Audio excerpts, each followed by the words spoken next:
Hi, this is Gautam. For today's episode, we're going to look at this book, Ghachar Ghochar by Vivek Shanbhag. This is translated from Kannada to English by Srinath Perur. Now, this is the second book in the Karnataka Booklist. So, if you're interested in books written in Kannada and then translated to English or books on Karnataka, do look at the description for the playlist. Now, this novel is a story of transition. In the last 30 years, after the process of liberalization, globalization, and privatization has transformed India, several places have experienced changes, and one such place is Bangalore in Karnataka. Now, this is not strictly about Bangalore, but about the change in India in general, about urbanization. And we trace the story with the author where we see a family going from rags to riches. Now, author Vivek Shanbhag doesn't write about the financial change alone, but the accompanied social and cultural changes of the family. Now, this family in question is a family of six members. It includes our protagonist, his father, his mother, his father's younger brother Chikkappa, our protagonist's elder sister, and his wife.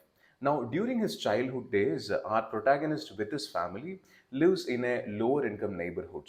Now, due to some problems in his father's company, he is forced into retirement, and based on Chikkappa's advice, they enter into spice business. They import spices wholesale from Kerala and then they sell it in retail. Fortunately, it is very successful, and we see them move from this lower income household to a posh area into a palatial house. Now, during this transition, author Vivek Shanbhag clearly shows how the household itself is a representation of the changes in the character of the family. When they used to live in this smaller, lower income neighborhoods, they are cohesive as a family. They respect morality, ethics. They have a simple pleasures and simple needs. And when the house and the room size expands, we clearly see the distance between the family members becoming more prominent, lesser importance given to the same values and ethics which they used to hold dear to themselves when they were in that lower income neighborhood. Now the author scores in relatable descriptions. For example, if you take this lower income household, it has a line construct where if all the doors are opened, standing at the entrance, one could look at the kitchen. And one side of windows in the household is facing the gutter, and due to problems of nauseating smell, the windows never get opened, which kind of gives it a translucent, dim outlook. And more importantly, I've never read a poignant description of the two ant types which are familiar in every Indian household.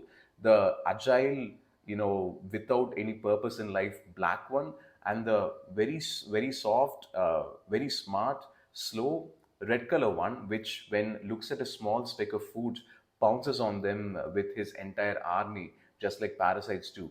Now, when you see this change from this lower income to the upper income household or this palatial household, we see all those characters kind of withering away. Let's take our protagonist for example.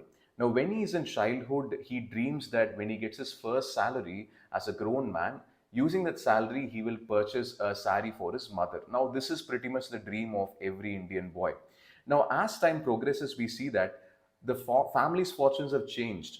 So, before he goes for a proper job, he doesn't even have the interest in completing his degree or college because his family is filthy rich.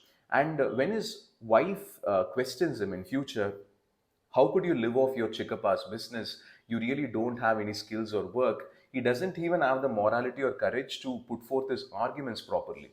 And if you look at this novel, I personally believe it tries to paint a picture not that money and rich is evil, but the point that when the fortunes change and if you earn a lot of money, there are a large number of choices a human being can make, and with more options and with more choices, humans more often than not do not choose the right ones. And talking about a miniature of microcosm, this novel is not just about the transition or urbanization in Karnataka or in Bangalore, but generally about change in lifestyles of several groups or at least some groups in the Indian population with the LPG era starting in 1991. So, to finish the review, I just like to tell you one thing. This title here, I've never read a novel in which the title of the story is revealed, title and its meaning is revealed on a conversation between husband and wife.